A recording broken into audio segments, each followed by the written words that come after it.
Hello there my fellow YouTubers, this is SimplyTutorials, where the tutorials are simple, and in this video I'm going to be showing you how to use this E1.31 eScan to DMX interface, which I just call it E1.31, which outputs RJ45 or aka Ethernet to XLR, which is this 3-pin connector right here, which on the website or on the configuration menu, not configuration menu, but PDF, that's it.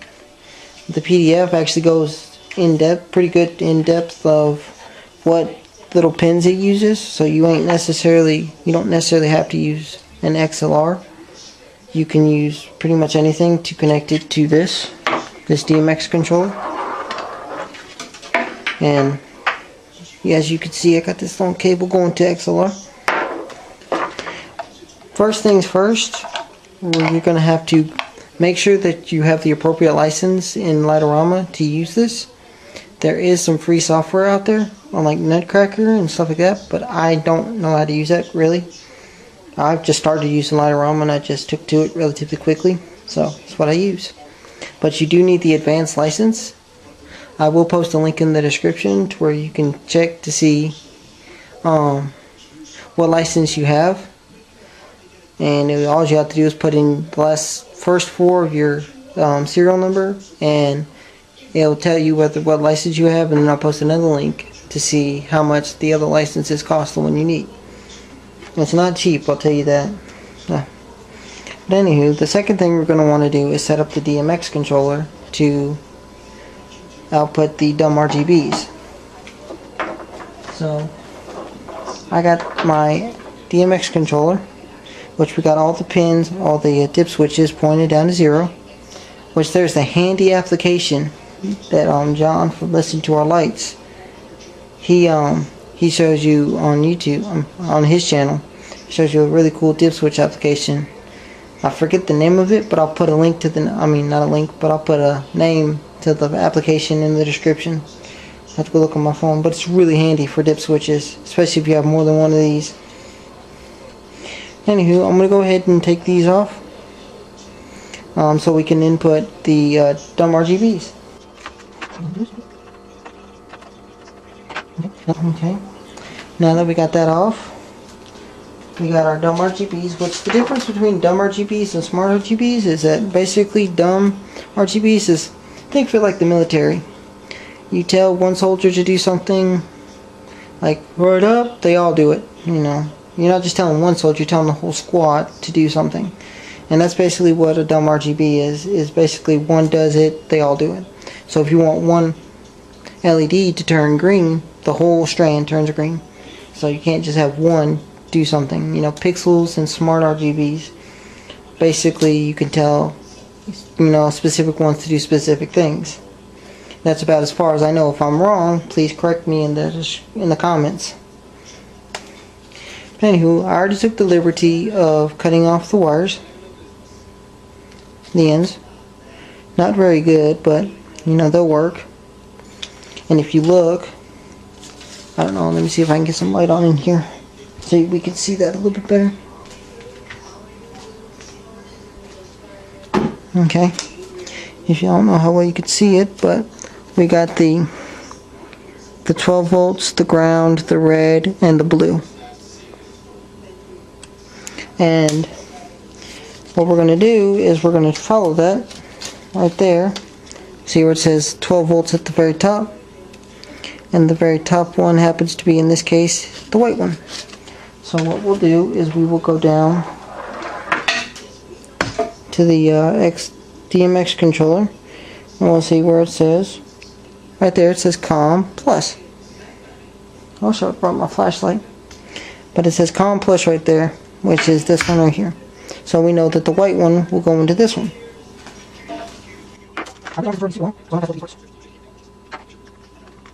Okay, so done with that. What's the next one? It's green for the green one. So which is the second one, which is next to the white, which we got is actually the color green. That works out gravy.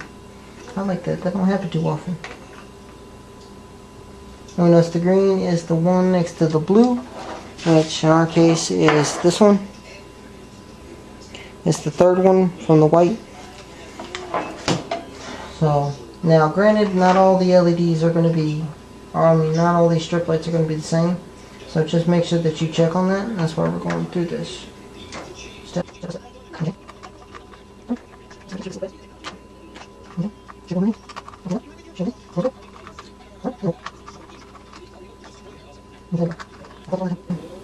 Okay, now we did that. What's the next color? Red, which we're looking at the bottom.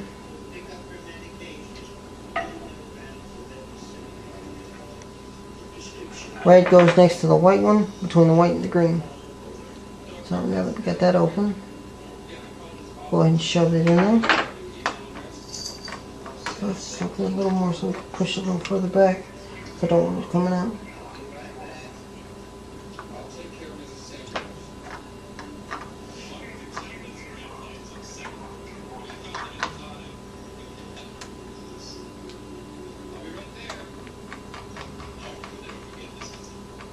Okay, and obviously the blue one goes into the last hole. So don't need to show you that one.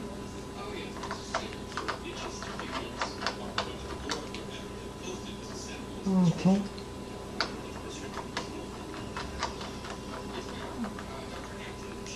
Okay. Finished product should look like this. I don't know how well you can see it. I apologize if you can't. And then we got our XLR connectors, which that's really easy to hook up, the XLR connector. It's actually, I was so surprised. You got three. You got your ground, your D plus, and your D minus. Okay? And then you look right here on the E1.31, and you see right here. And that's basically, you use that to wire it up. It's not hard at all. And if you look on the actual XLR, there's numbers 1, 2, and 3.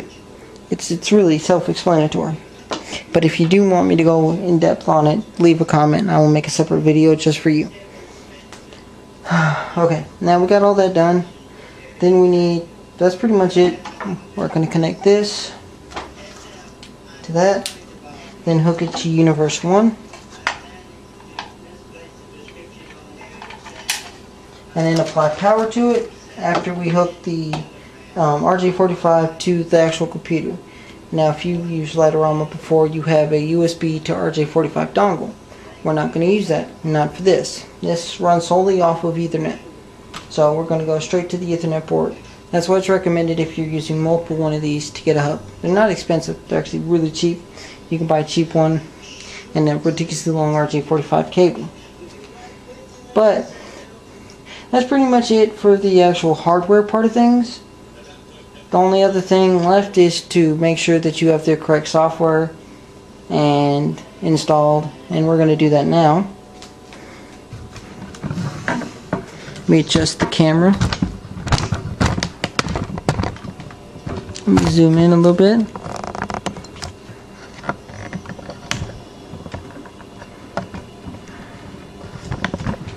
Let me adjust that. Okie doke. Okay.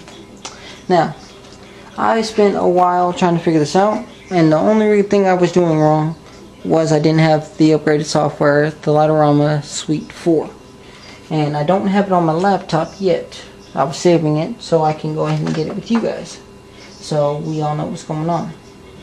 So let's exit S3, we're not close menu, unload Rama. That's the control panel. And we are going to open up Firefox, the only web browser I really trust. Microsoft Edge is pretty good, but I like Firefox. Ooh, excuse me. Restore session. Nope, we're not going to restore the session. We are going to go to Google, and we're going to type in LIGHTORAMASOFTWARE. You won't have to look this up, you know, unless you want to. I'm gonna have links for everything in the description. Software store, lighterrama.com. Okay, see, it says Showtime Suite S4.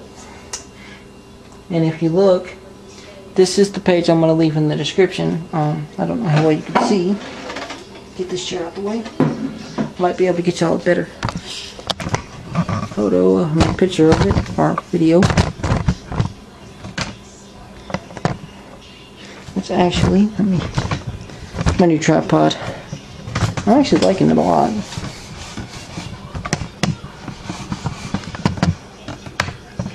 That ought to do you.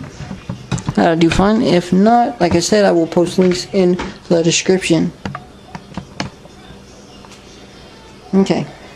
Now, if you scroll down, where it says E1.31, which should be somewhere on here.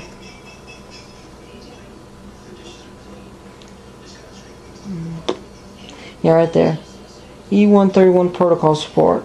Basic. No, basic, advanced, you know. Basically, you don't get it till you get the advanced. Which, have no fear. For those of you who have any version of Lighterama, they will simply just upgrade you. So you won't have to pay the $139. You'll pay whatever the upgrade would cost to upgrade. Which in my case, I ended up paying $90 because I had the basic. So I only had one Lighterama. And I didn't need nothing else. Well, I like RGBs, so needless to say, I upgraded to that for the C131. Yeah, the lighting hobby gets expensive. Anywho, now that we've done that, we figured out, I told you that you need the advanced, and showed you that you need the advanced, we need to download the software. So we'll go back, and we'll add the word download.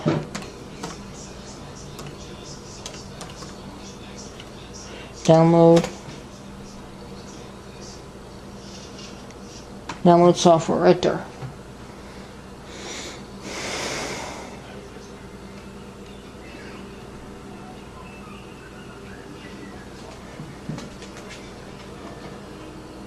Okay. No, don't click what's new. I didn't mean, I thought that said download. My screen is not. Unless I'm sitting in front of it, I can't see too well. Okay, primary download and alternative download. Click. Save. And save to the desktop.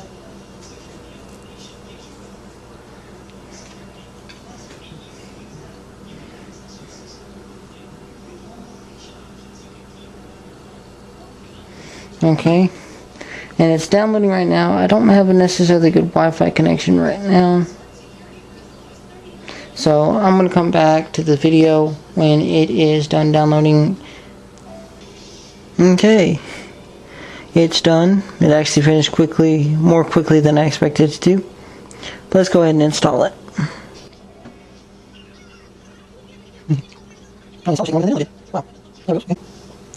Nice to see some change.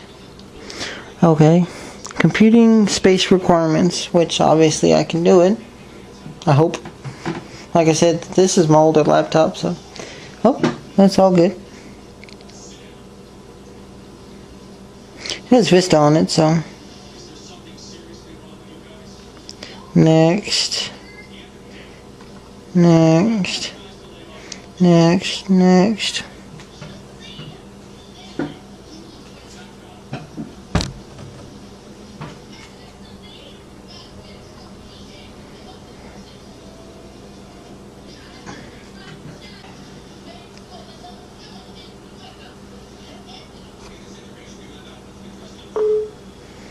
Okay, we're going to hit allow. It's Windows Vista, so it's going to be slow.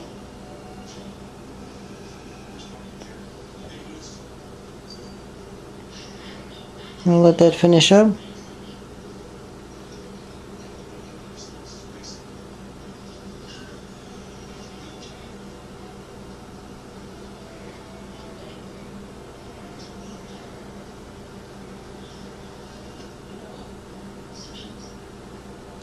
Preparing your backup files, which are old light rama sequences for the from the old to the new, from the basic to the advanced, basically, should work.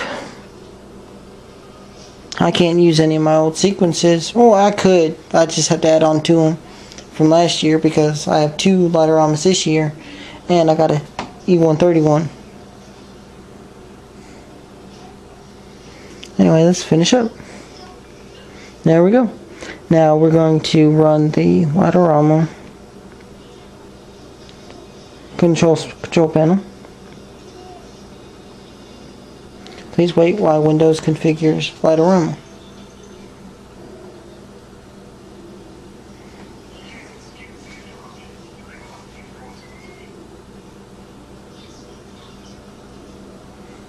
Okay.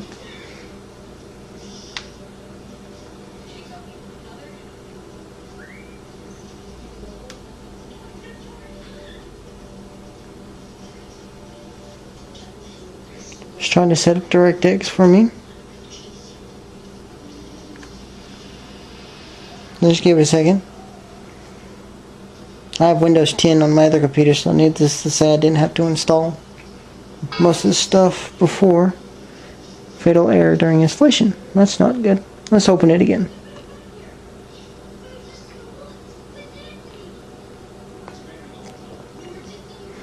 Gather required information.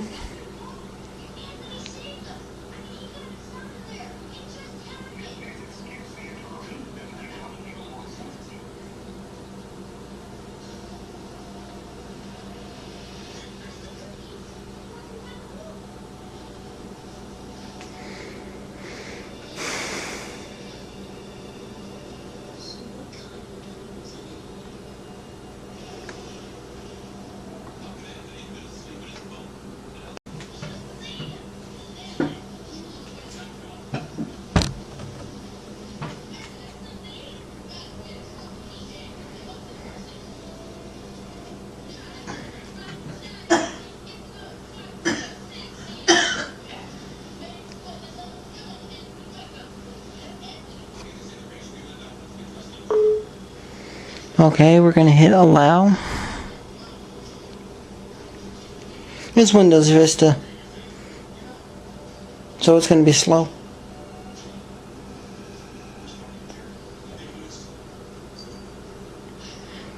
We'll let that finish up.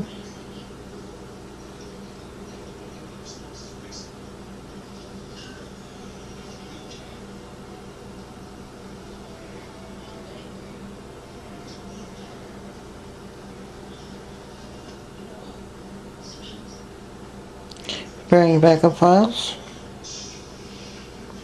which are old light rama sequences for the from the old to the new, from the basic to the advanced, basically, should work. I can't use any of my old sequences. Oh, I could. I just have to add on to them from last year because I have 2 light ramas this year, and I got a E1.31. Anyway, let's finish up. There we go. Now we're going to run the light rama control panel. Okay. After we install the software, we are going to set up the E1.31 to hook it up to the computer. First thing we're going to want to do is, I already did it, but I'm going to go through it anyways, because I was waiting. So, anywho, first things first. We got the E1.31 RJ45 right there, and it goes all the way to the Ethernet port on my laptop or desktop, you know, whichever you got, whichever you're working with.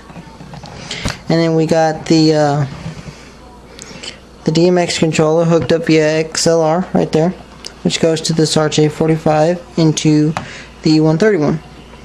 And of course we got power going to the E1.31 from that surge protector right there. It's the cat dish. And we got power going to this DMX controller, which you can now see it's blinking. And you can test out the DMX controller. That's what channel 10 is for. Let's go ahead and test it out.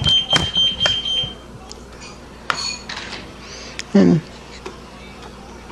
channel 10 brights up really good, and that's how you know it's working. So far, so good. Okay, and when you power up the E1.31, you'll notice that it's blinking. And I'm going to make a video here pretty soon on how to reset this to default factory settings for those of you who may have messed up. It's not hard. But anywho, let's go ahead and open up the sequence editor. That's what y'all are waiting for. Okay. Right click on the control panel, sequence editor. I've made a little bit of a sample, so I don't have to go and make any kind of sequences to show you what it looks like. RGB test. And what you're going to want to do is go to edit, go all the way down to the bottom where it says preferences, go to DMX preferences, and make sure that allow DMX editing is checked. Let me zoom in so you can see it a little better. If it's not checked, go ahead and check it. And then you're going to want to go down to network preferences, and you're going to want to make sure that it's set to multicast. And the reason we're setting it to multicast instead of specific and local is because if you look, let me try to straighten that out a little bit. You'll notice I can't see it too well, but it says multicast format. That's what it reads. Okay. So you make sure it says multicast, and you know the port, just leave that default. Universes 1, because that's what we're working with.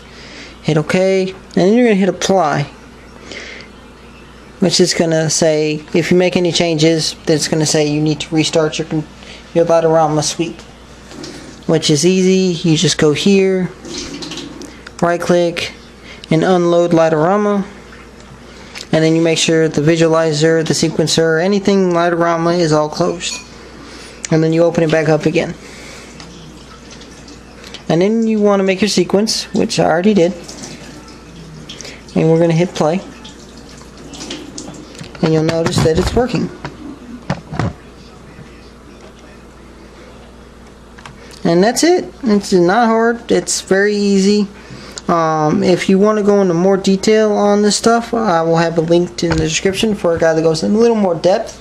But he does forget to tell you stuff like you do need the advanced software. You can have the internet on. He said you didn't, but I've been running with Wi-Fi on since I got it. So that I don't necessarily get that. But they have more advanced setups than I do, so there might be something else conflicting with what they got. I hope you enjoyed this video. Let me know what you think. Let me know what you think of the intro, because I just worked on that. I worked pretty hard on it.